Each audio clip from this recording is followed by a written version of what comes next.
Ons staan bietjie stil by die wonderbaarlike werking van die Here in mense se lewe.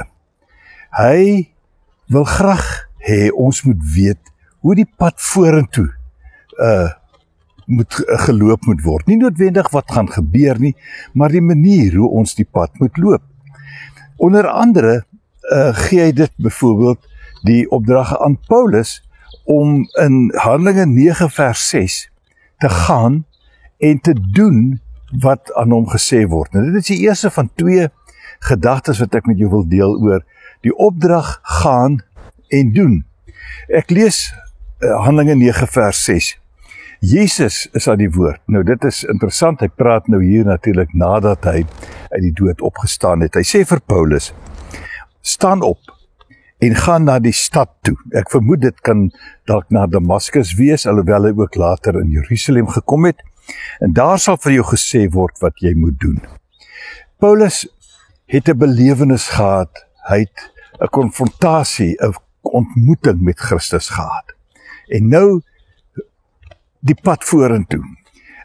Hy is 'n Joodse rabbi, hy weet van die Joodse godsdiens, maar hier kom hy te doen met die Messias wat die Jode verwag het, waarvan hy deel was.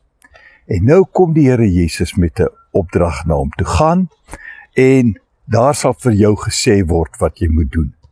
'n Geleerde man wat weet waaroor dinge gaan, moet gesê word wat hy moet doen. En nie noodwendig deur 'n ander geleerde nie, maar deur 'n eenvoudige disipel van die Here. En daar kry Paulus opdrag, of laat ek so stel, kry hy 'n nuwe belewenis in sy verhouding met Christus.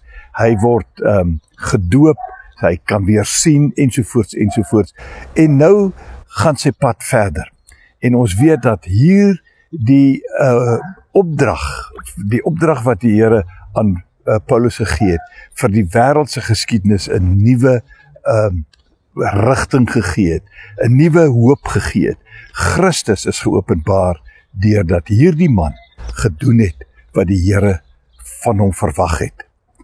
Ons moet maar bereid wees om in te val by wat die Here vir ons sê om te doen. En loop mooi.